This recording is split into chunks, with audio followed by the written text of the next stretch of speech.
मिलवे सर्वाधार मंगलमय मंगल करना बिनबो बारंबार।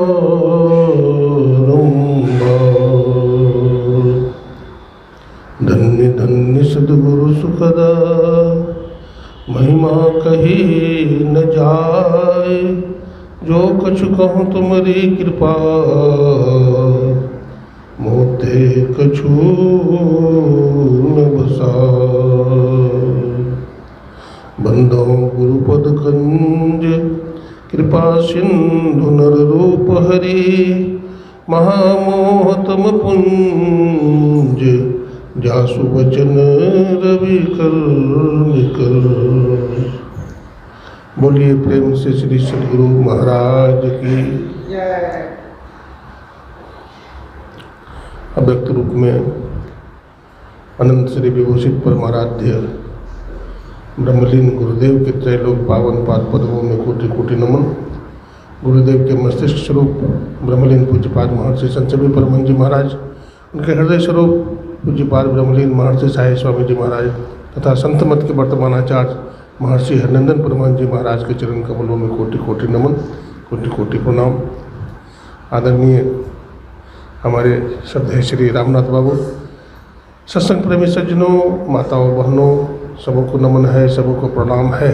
सिया राम मैं सब जग जानी, करो प्रणाम जोड़ जुग पानी। ये संसार भगवतमय है, ईश्वरमय है।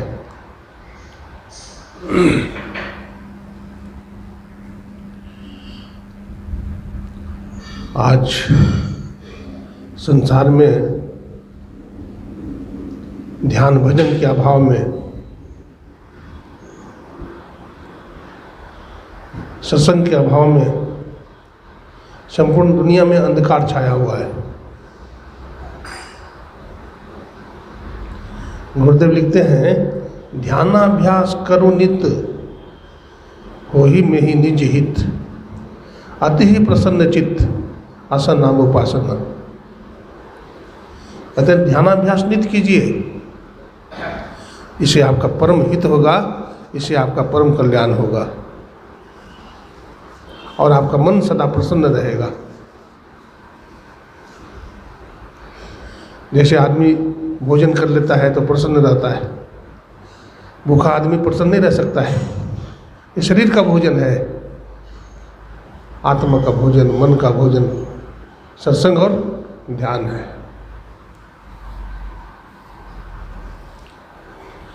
अभी आप लोगों ने बैठिए, आप लोगों ने उपनिषद से मतलब भगवान शंकर और ब्रह्मा जी महाराज की वाणी सुन रहे थे।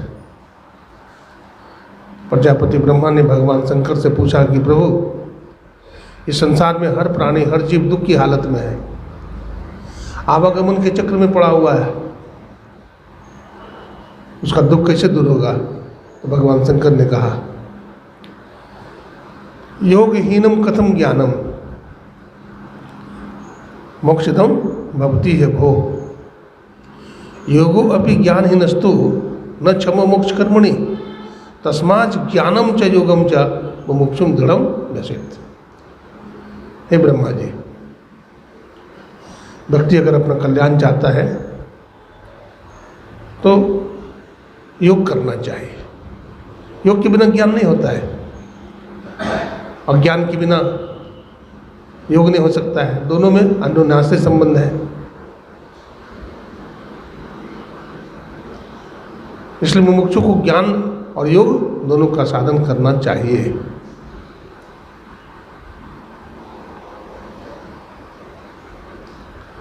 ध्यान कैसे करना चाहिए? भगवान श्री कृष्ण ने उद्धव को बताया है।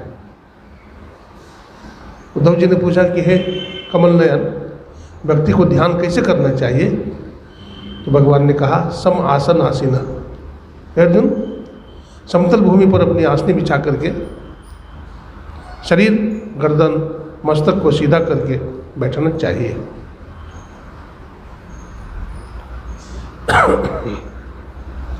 सीधा बैठने से क्या होगा? सीधा बैठने से हमारा ध्यान लगेगा, टेढ़ा बैठने से हमारा ध्यान नहीं लगता है। सीधा बैठने से हमारा ध्यान लग जाता है। रीढ़ की हड्डी सीधी होने से हमारा ध्यान लगता है।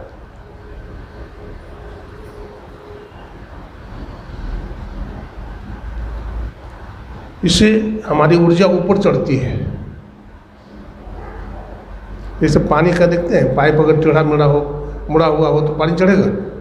पानी नहीं चढ़ता है। ठीक उसी प्रकार से हमारी मेरुदंड मुड़ी हो, गर्दन झुका हुआ हो, पीठ झुकी हुई हो, कमर झुकी हुई हो तो ध्यान लगेगा नहीं।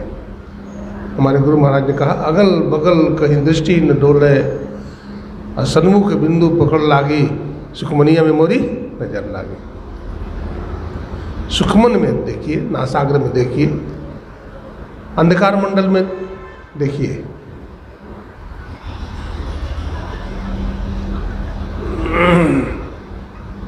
देखने की कला संत बताते हैं। अभी सत्संग कर रहे हैं, सत्संग के बाद जय गुरु। हाँ, क्या सुन रहे थे? क्या सुन रहे थे? शरीर को सीधा रखना चाहिए।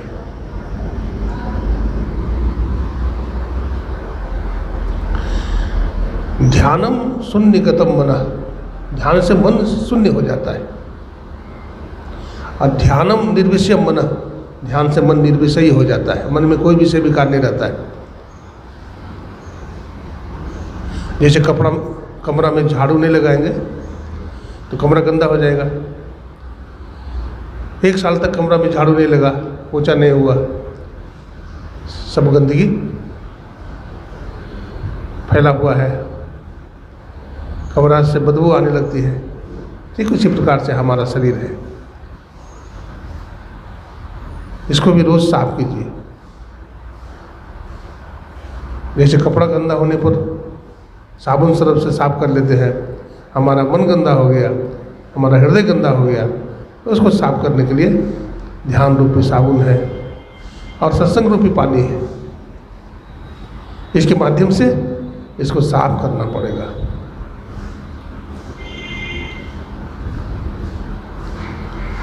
जिम दूध के मथन से निक्षत है जतन से, ते ध्यान के लगन से पर ब्रह्म ले निहारा।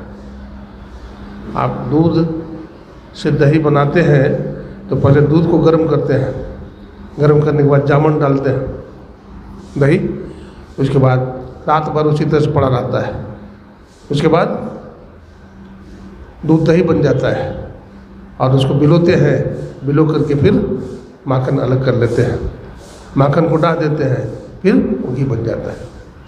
अगर हम चाहें घी से पूड़ी छान ले तो छान सकते हैं? नहीं छान सकते। कोई कहे कि भाई दूध में भी तो घी है, दूध में घी है लेकिन पूड़ी नहीं छान सकते हैं। अगर पूड़ी ही छानना हो तो आपको क्या करना पड़ेगा? घी अलग कीजिए, फिर घी में पूड़ी निकाल लीजिए। ठीक उसी प्रकार से कोई आदमी कहता है ध्यान तो बहुत करते हैं, ध्यान लगता नहीं है।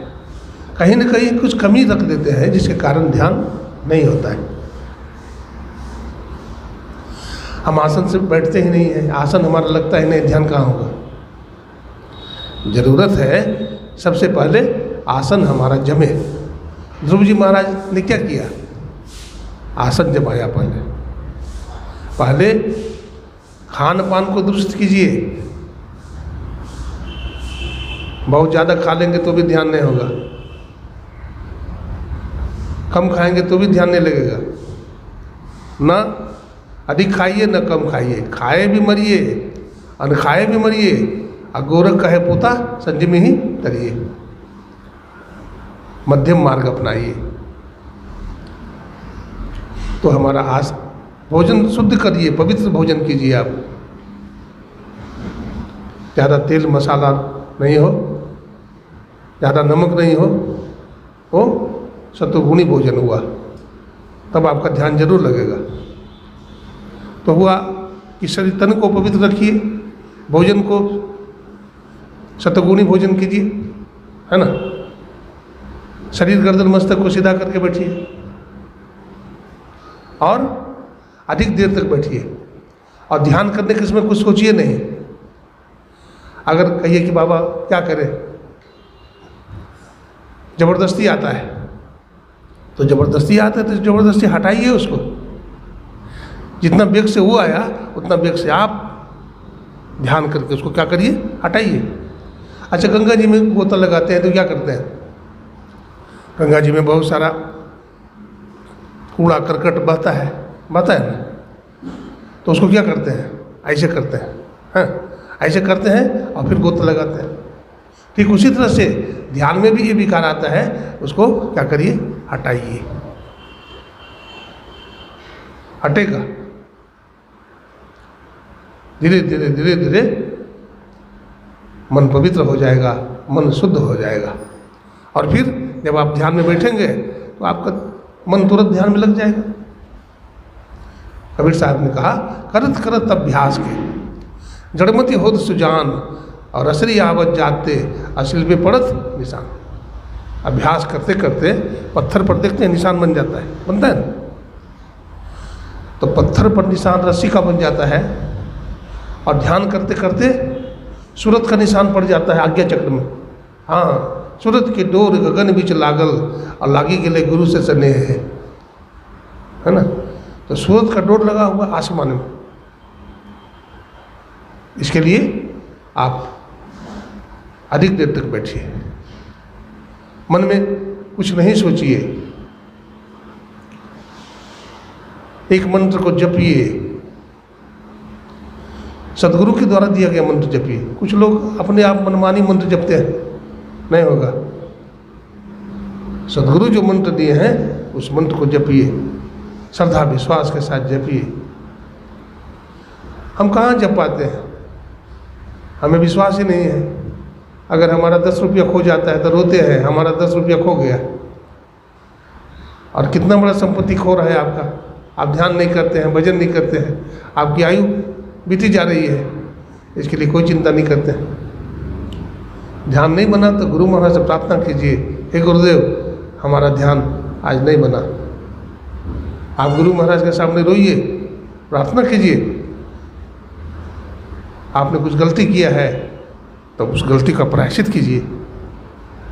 देखिए, गुरु सर्वव्यापक होते हैं, परमात्मा भी सर्वव्यापक है, इसलिए ऐसा नहीं समझिए कि वो नहीं है। एक आचार्य थे, तो आचार्य गुरुकुल में रहते थे और सभी विद्यार्थियों को पढ़ाते थे, आचार्य से पढ़ाते थे। तो शनिचरा का दिन था, हाँ आज भी शनिवार है, शनिचरा का दिन था। तो गुरुजी ने सबको कहा कि देखो जी, तुम लोग अपने अपने घर से शनिचरा ले आना। क्या कहा ना, शनिचरा ले आना। पुराने लोग जानते होंगे शनिचरा। तो हर विद्यार्थी अपने घर से कुछ न कुछ लाता था, लेकिन गुरुजी ने कहा देखो शनिचरा तो जरूर लाना, लेकिन कोई नहीं देखे, चुरा करके लाना। हाँ, कोई नहीं देखे मतलब चुरा करके लाना हुआ। तो सब विद्यार्थी तो ले आया कुछ न कुछ, चावल, कोई दाल, कोई सब्जी, कुछ न कुछ लाया। एक विद्यार्थी कुछ नहीं लाया। तो गुरु महाराज ने कहा कि अरे तो कुछ नहीं लाया जी, क्या बात है, क्या तुम्हारे घर में कुछ नहीं था? बोला हाँ गुरुजी, था तो बहुत कुछ, लेकिन आपने कहा था कोई ना देखे, ऐसे लाना कि कोई ना देखे। तो अगर कोई नहीं भी था तो ईश्वर तो थे, परमात्मा तो थे, वो तो देख रहे थे, इसलिए मैं नहीं लाया। देखिए, परमात्मा देख रहा है, 1000 आँख से देख रहा है। अब तुम्हें देखने वाला मेरे मालिक की दुकान है, सबका जीवन खाता है, सबका जीवन खाता है ना। ऐसा नहीं कहो कि हम जो करते हैं अल्लाह मियाँ भी नहीं जानता है। एक मियाँ रहमान जी थे, रहमान मियाँ, तो रोज़ा रखते थे। तो रोज़ा में उपवास करते हैं लोग, नदी में स्नान करते हैं और शाम में रोज़ा खोलते हैं। वो क्या करते थे, छिप करके खा लेते थे, पानी भी पी लेते थे। एक दिन गए नदी में स्नान करने के लिए रहमान मियाँ, तो सोचा कौन देखेगा, गोता लगाया नदी में और गट्टा पानी पीने लगे, यहाँ कौन देखेगा। अब वो टेंगरा मछली था पानी में, वो टेंगरा मछली फंस गया कंठ में, अलग है रहमान मियाँ चटपटाने। तो मित्र ने देखा कि अरे डूब रहा है, ये मर जाएगा, तो उसको 2-3 व्यक्ति पकड़ करके किनारे लाया, डॉक्टर को बुलाया गया। वो हाथ पर पटकने लगा, कुछ समझ में ना आवे, डॉक्टर आया, डॉक्टर ने देखा टेंगरा मछली का जो कांटा होता है ना गर्दन में फंसा हुआ है। वो ऑपरेशन किया, ऑपरेशन करके कांटा को निकाला। कहा कि मियाँ जी क्या कर रहे थे? बोला कुछ नहीं, नहा रहा था। बोला नहा नहीं रहे थे, आप पानी पी रहे थे, आपका रोजा है? बोला हाँ हमारा रोजा है। आप छिप करके पानी पीते हैं, ईश्वर को ठगते हैं, अल्लाह को। देखिए हम जो करते हैं सो अल्लाह मियाँ भी नहीं जानता, ऐसा नहीं समझिए, वो अल्लाह मियाँ सब देख रहा है ना।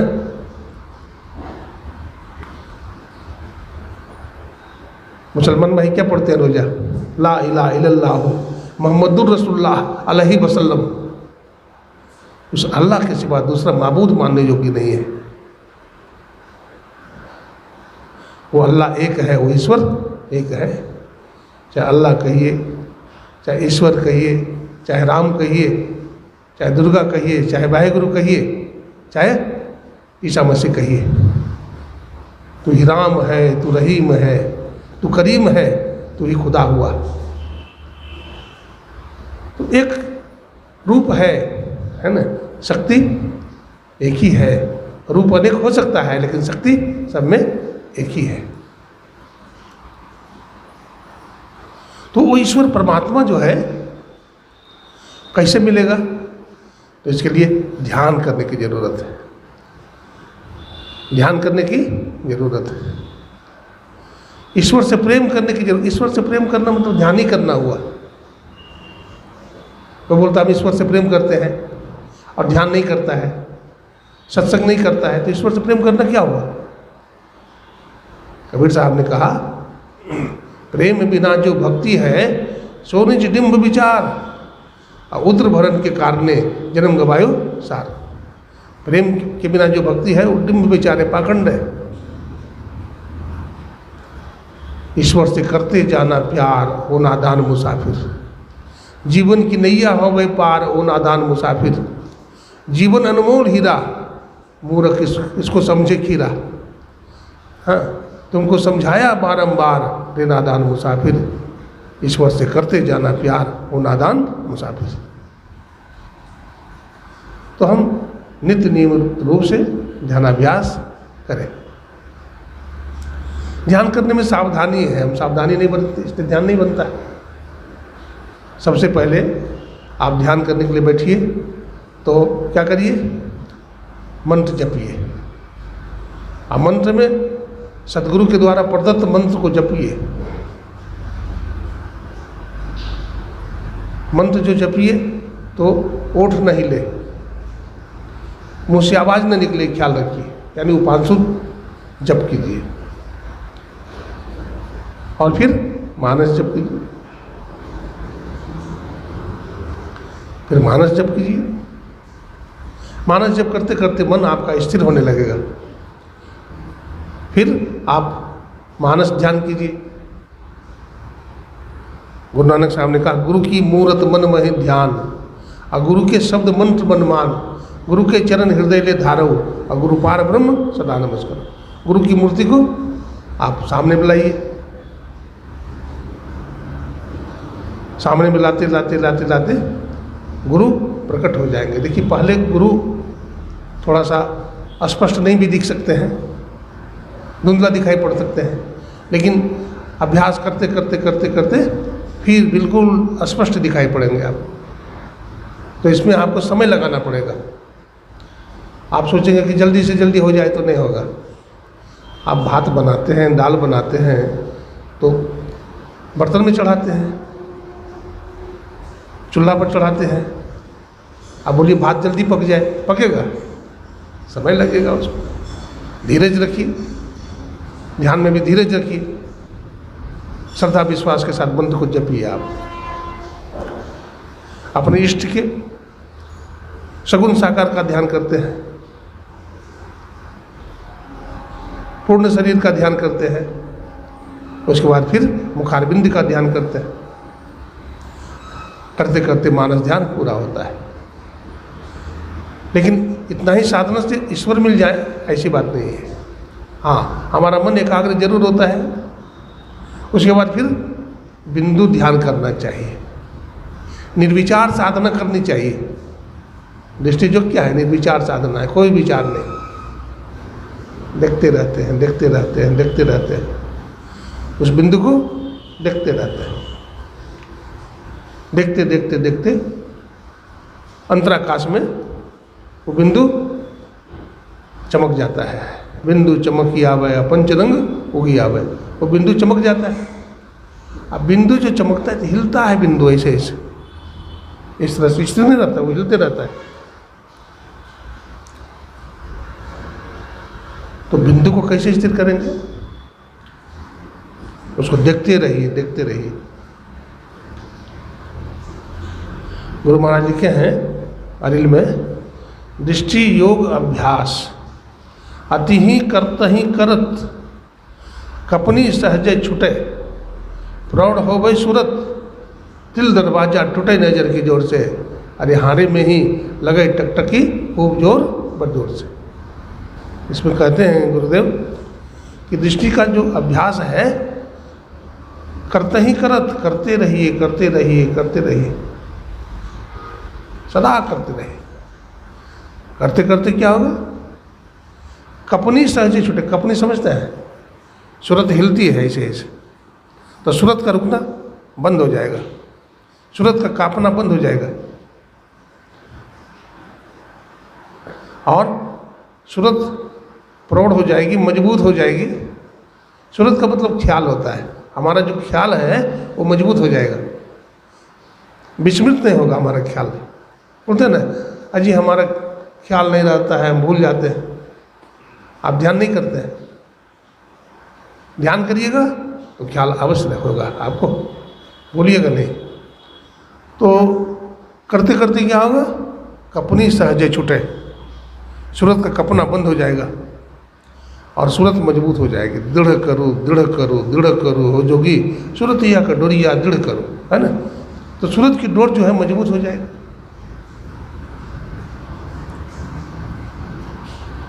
और स्वच्छ निर्मल आकाश में आप बिंदु को देख पाएंगे।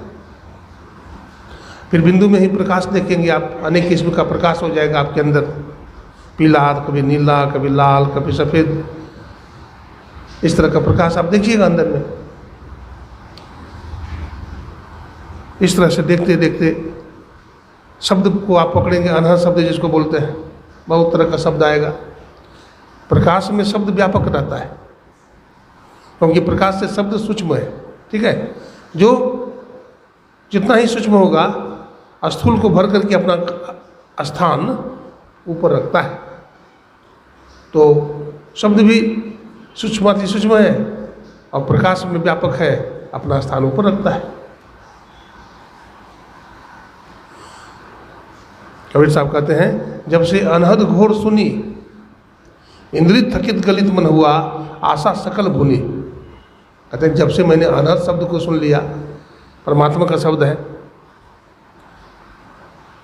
इंद्रिय थकित, हमारी इंद्रियां थक गई। कबीर साहब एक जगह कहते हैं, मन तू थकत थकत थक जाई, बिन थाके तेरे काज न सरी है, जीव पर ले हो जाए। मन को थका दीजिए, ध्यान करते करते थक गए। बोलते ना, अजी पत्थर ढोते ढोते हम थक गया, बोझ ढोते ढोते थक गया। आप ध्यान करते करते अपने मन को थका दीजिए, चकनाचूर हो जाए मन। अब थक जाएगा तो कहाँ भागेगा, लगना हो गया। बंदर को देखे, बंदर बड़ा चंचल होता है। आप बंदर का एक टांग तोड़ दीजिए, तो उतना तेजी भागेगा बंदर। अब 2 टांग तोड़ दीजिए तो और कम भागेगा, 3 टांग तोड़ दीजिए तो और कम भागेगा, और 4 टांगे के तोड़ दिए तो लोथ हो गया, हाँ, मरणासन हो गया, कहाँ भागेगा। आप अगर मानस जब में पक्का हो गए, समझ लीजिए मन के 4 पैर है, मन के 4 पैर है, एक टांग तोड़ दिया, यानी आपने मानस जब कर लिया तो एक टांग तोड़ दिया मन का, अब वो 3 टांग पर चलेगा। फिर दूसरा टांग भी तोड़ दिए, यानी मानस ध्यान कर लिए, तो बहुत कम चलेगा, फिर पकड़ लीजिएगा उसको। फिर तीसरा टांग भी तोड़ दिया उसका, यानी दृष्टि योग कर लिया, तब वो बहुत मंद गति से चलेगा, चलेगा ही नहीं, एक पैर पर क्या चलेगा। और चौथा टांग अगर तोड़ दिए तो फिर लोथ हो गया, वो कहीं भागेगा नहीं, वो पकड़ में आ जाता है मन। आप घोड़ा चलाने वाले को देखे हैं, घोड़सवार जो होता है वो घोड़ा बड़ा चंचल होता है, तो घोड़ा को पकड़ना होता है तो उसको क्या करता है, तंग गली में ले जाता है ना, संकीर्ण गली में, और ले जाकर क्या करता है, उसका नाथ जो होता है ना, लगाम जो होता है पकड़ लेता है घोड़सवार, आप पकड़ करके जहाँ ले जाना होता है ले जाता है। ठीक उसी तरह से हमारा मन घोड़ा की तरह, उस बंदर की तरह है, ये भी बड़ा चंचल और चलायमान है, पकड़ में नहीं आता, तो इसको तंग गली में ले जाइए। वो दृष्टि योग की क्रिया जो है तंग गली है ना, वो गहरा ध्यान है, वहाँ पर कहाँ भागेगा घोड़ा, भागने के लिए जगह चाहिए, भागने का जगह ही नहीं है। और थोड़ा बहुत भागता भी है तो शब्द साधना के द्वारा और तंग गली में ले जाइए, जहाँ तो भाग ही नहीं सकता है ना। शब्द साधना कीजिए। कबीर साहब ने कहा, शब्द खोज मन बस करे, सहज जोग है एह, असत्य शब्द निसार है, या तो झूठी देह या झूठा शरीर है। वहाँ पर लगेगा, जब शब्द साधन करिएगा लगेगा कि बस सब माया है, कुछ भी नहीं है, वहाँ कुछ नहीं है, वहाँ तो आप ही हैं, वहाँ चांद और सूरज भी नहीं है, वहाँ कोई देवी देवता नहीं है। कबीर साहब ने कहा, कहूँ उस देश की बत्तियाँ जहाँ नहीं होती दिन रतियाँ, वहाँ दिन रात भी नहीं है, वहाँ पवन पानी नहीं है, वहाँ आकाश नहीं है।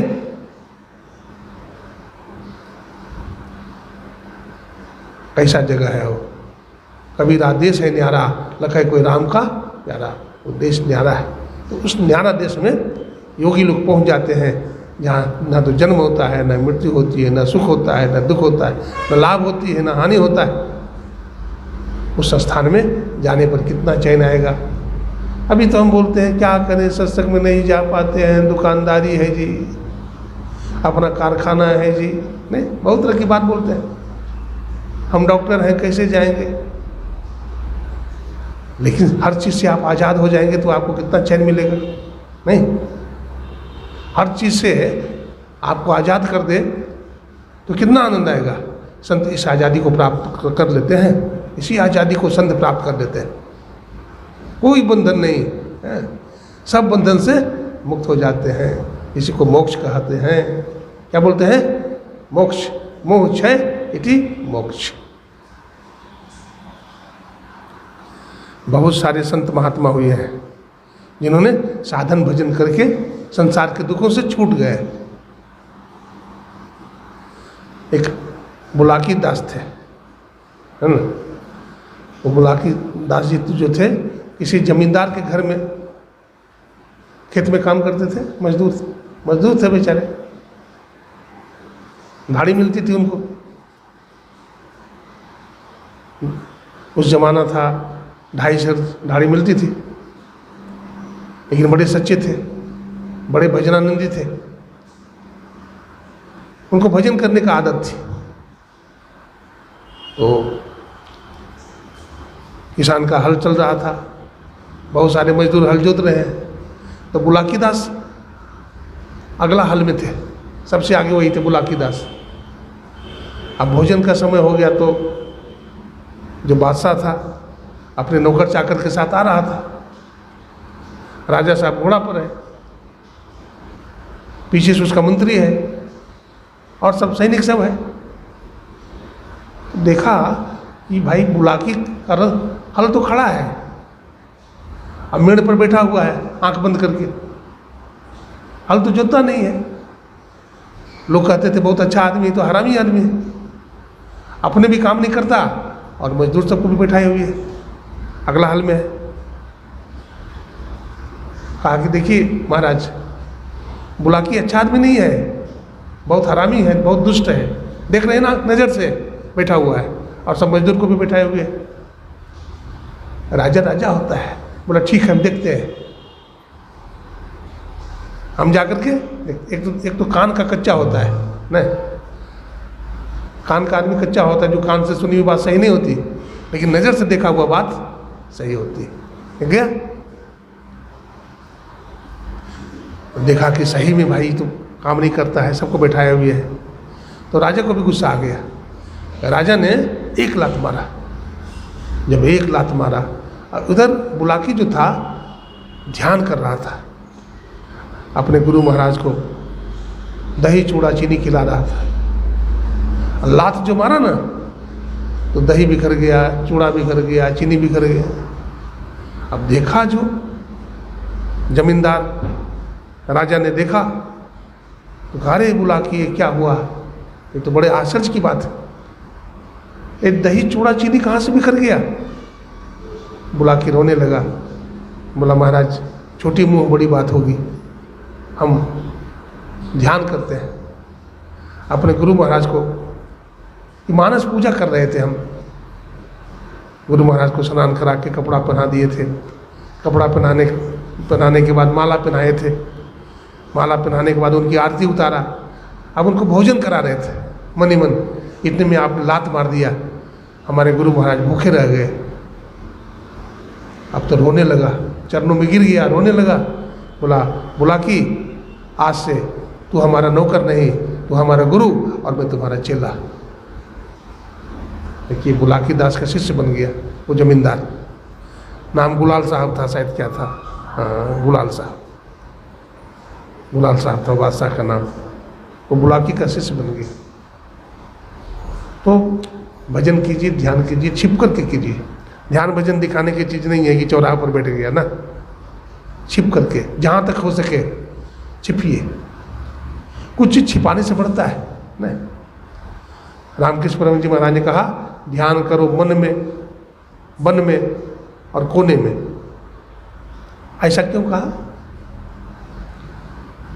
देखिए छिपाने से, कुछ चीज़ छिपाने से बढ़ती है और प्रकट करने से घटता है।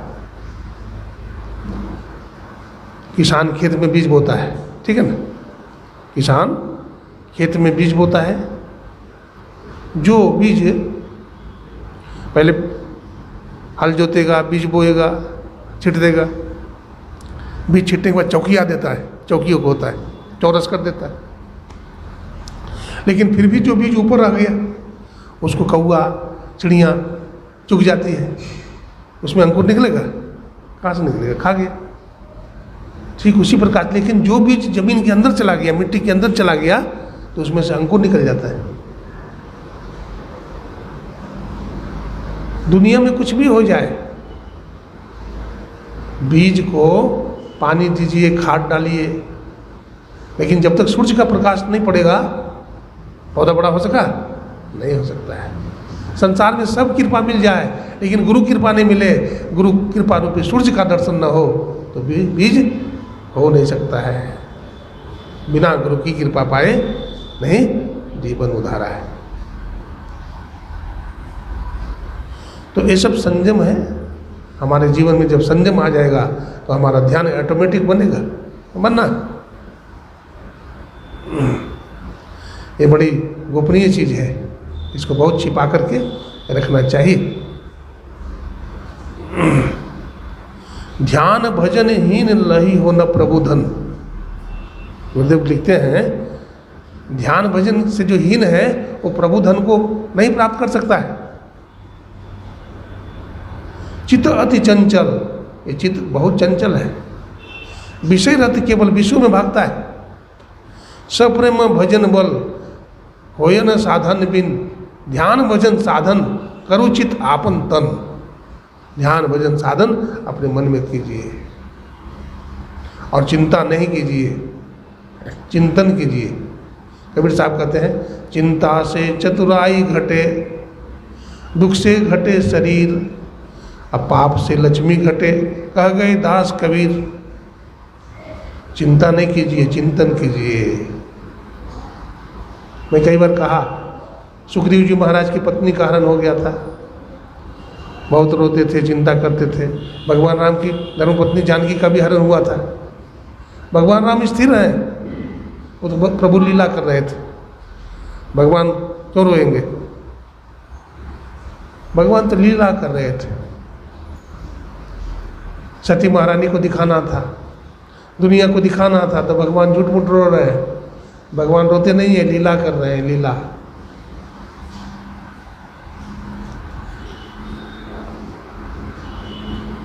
हम लीला नहीं कर सकते, हाँ संत लीला कर सकते हैं। तो मैं कह रहा था कि सुग्रीव जी को चिंता थी, लेकिन भगवान राम को भी वही दुख था। धर्मपत्नी का हरण हो गया था, लेकिन भगवान राम के मन में चिंतन नहीं है, चिंतन है, चिंतन, चिंता नहीं है।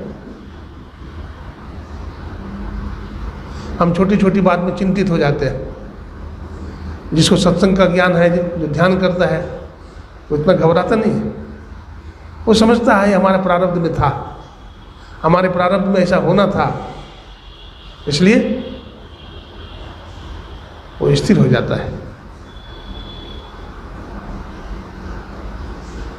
ध्यान भजन करते रहिए, ब्रह्ममुहूर्त में जागिए।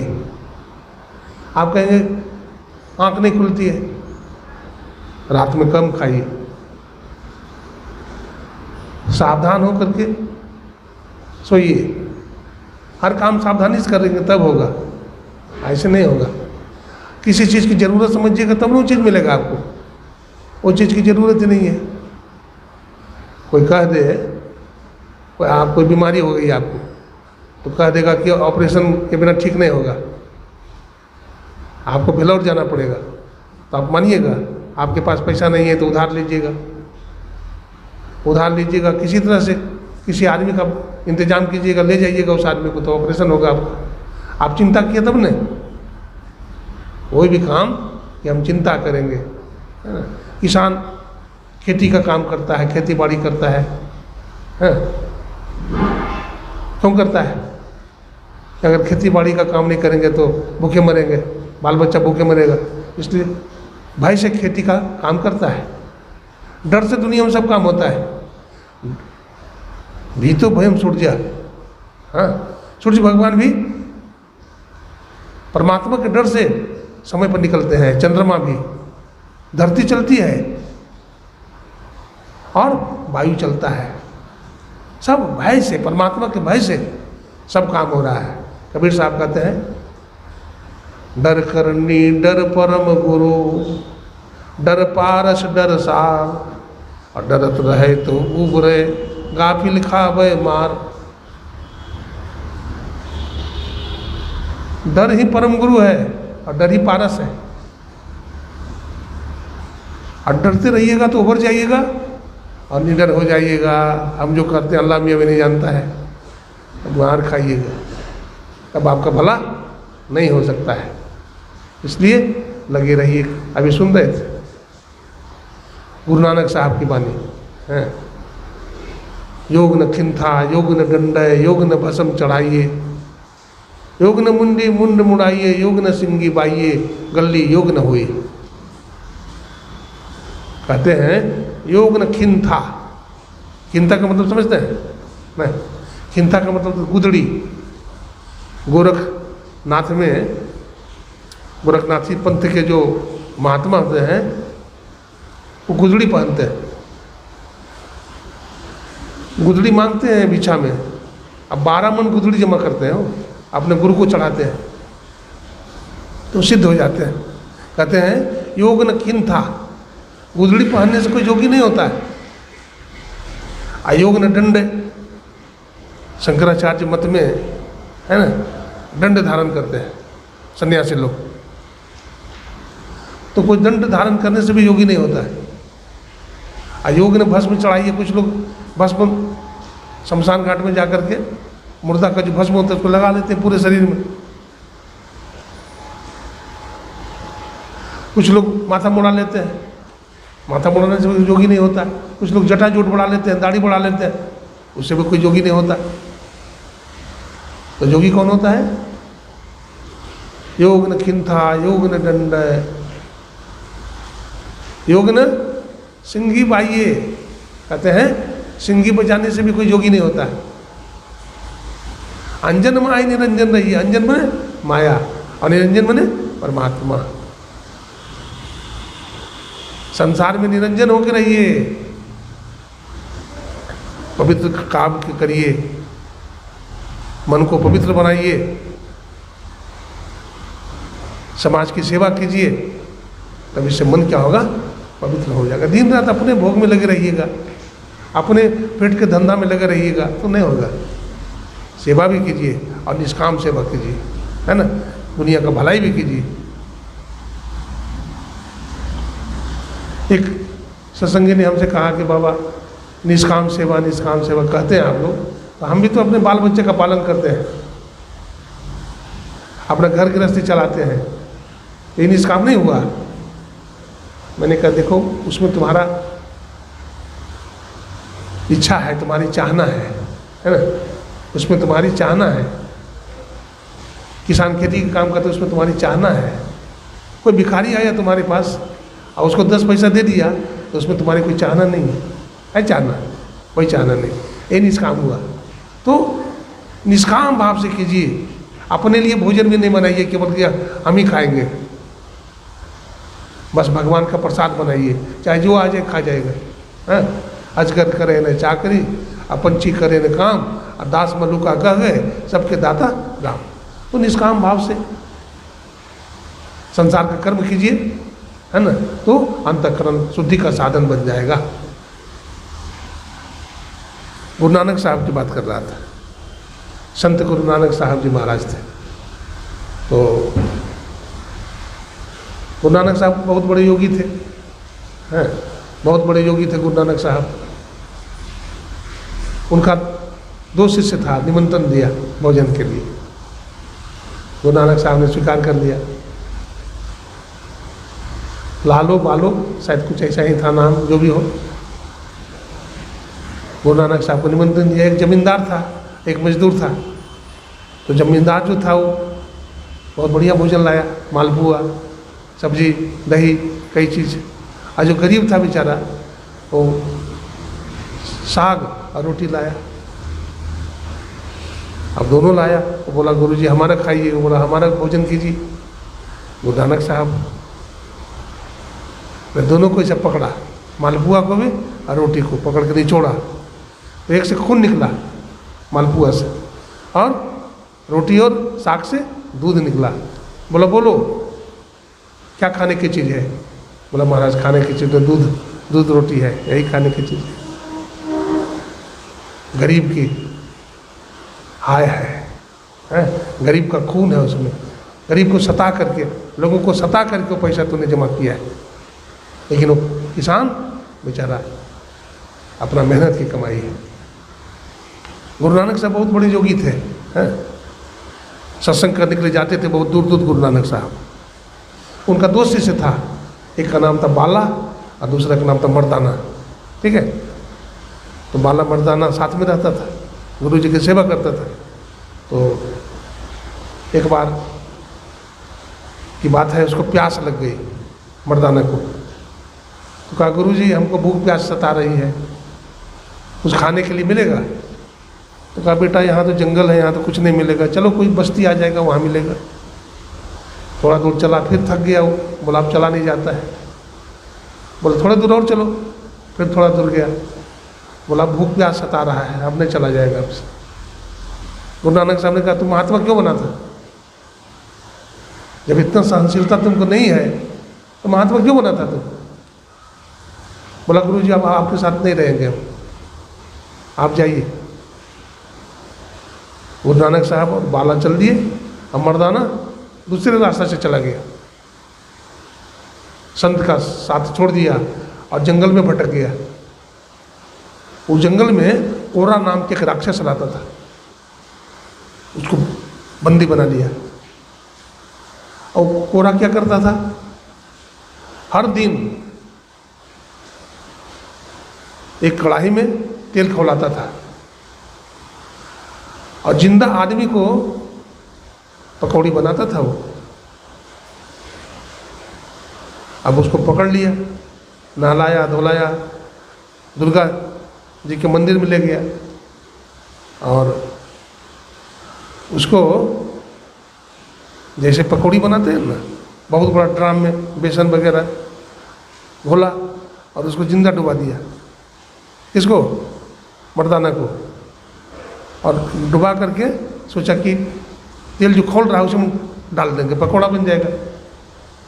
जैसे ही उसको डुबा करके निकालने लगा ऐसे बाल पकड़ करके, तो जोर से चिल्लाया मर्दाना, गुरुदेव बचाइए, गुरुदेव बचाइए। देखिए संत सब सुनते हैं, वो जंगल में आवाज़ सुन लिया। जब सुन लिया आवाज़ तो दौड़ने लगे। बाला ने कहा, गुरुदेव आप भागे क्यों जा रहे हैं? बोला देखता नहीं है, मर्दाना को कौरा राक्षस ने पकड़ लिया है, तेल की कड़ाह में डालने जा रहा है, उसको बचाने जा रहा हूँ। गुरु नानक साहब दौड़े जा रहे हैं, दौड़े जा रहे हैं। वहाँ पहुँचते हैं जहाँ मर्दाना वो ऐसे बाल पकड़ के उठाए हुए कड़ाह में डालने के लिए, कड़ाह में डालने के लिए हाथ में उठाए हुए हैं। गुरु नानक साहब कहते, कौरा रुक जाओ, कौरा ठहरो। अब कौरा कहाँ ठहरता है, वो क्या करता है, तेल की कड़ाह में पटक दिया। अब तेल तो पूरा खौल रहा था। गुरु नानक साहब की दृष्टि जैसे ही कड़ाह में रखी तेल पर पड़ी तो तेल बर्फ की तरह ठंडा हो गया और मर्दाना समाधि लगा के बैठ गया। उसका एक रोआ भी नहीं चला, एक रोआ नहीं चला। तो जाके शीश पे हाथ गुरु के, अब बाल न बाका होई, जो जग बैर करे बहु तेरा, तासो हानि न होई। तो इस तरह से योगी लोग, संत लोग अपने भक्त की रक्षा करते हैं। ऐसे थे गुरु नानक साहब। संत फकीर भ्रमण करते करते कहीं से कहीं चले जाते हैं, पूरी दुनिया में घूमते रहते हैं। एक बार की बात है, गुरु नानक साहब थे, मुसलमानों के देश में पहुंच गए। तो वहाँ का जो राजा था, वहाँ का नियम था, यहाँ जो भी आएगा नमाज पढ़ना पड़ेगा। और जुम्मा का दिन था, शुक्रवार। तो गुरु नानक साहब भी पहुँच गए। तो कहा कि चलिए नमाज पढ़ेंगे, नमाज अदा करने का समय हो गया है, आप भी चलिए। तो गुरु नानक साहब भी चले गए मस्जिद में। सब लोग नमाज पढ़ने लगे, ये भी पढ़ने लगे।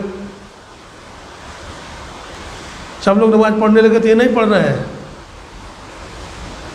वहाँ का राजा जो था, काबुल का राजा, काबुल देश का, तो नमाज अदा करने के लिए बैठा हुआ तो जरूर था, लेकिन नमाज नहीं पढ़ रहा था। वो क्या कर रहा था, काबुल में हाट में, हटिया लगता है ना, वहाँ घोड़ा खरीद रहा था। तो सबने गुरु नानक साहब ने कहा, नमाज पढ़ो। तो गुरु नानक साहब ने कहा, राजा साहब पढ़ेगा तब हम पढ़ेंगे। बोला राजा साहब तो पढ़ रहा है। बोला नहीं, राजा साहब नहीं पढ़ रहा है। राजा साहब ने कहा कि हम तो पढ़ रहे हैं। बोला नहीं, आप नमाज नहीं पढ़ रहे हैं, आप घोड़ा खरीद रहे थे। बोला हाँ महाराज, सही में मैं घोड़ा खरीद रहा था। दूसरा दिन फिर कहा नमाज पढ़ने के लिए। तो राजा साहब नमाज पढ़ने के लिए बैठा हुआ है, लेकिन नमाज नहीं पढ़ रहा है। वो क्या कर रहा है, गेहूँ कटवा रहा है। बोला क्यों नहीं पढ़ा आज? बोला आप कहाँ पढ़ रहे थे, आप भी तो गेहूँ कटवा रहे थे। चरण को पकड़ लिया। अंतर्यामी महापुरुष थे गुरु नानक साहब।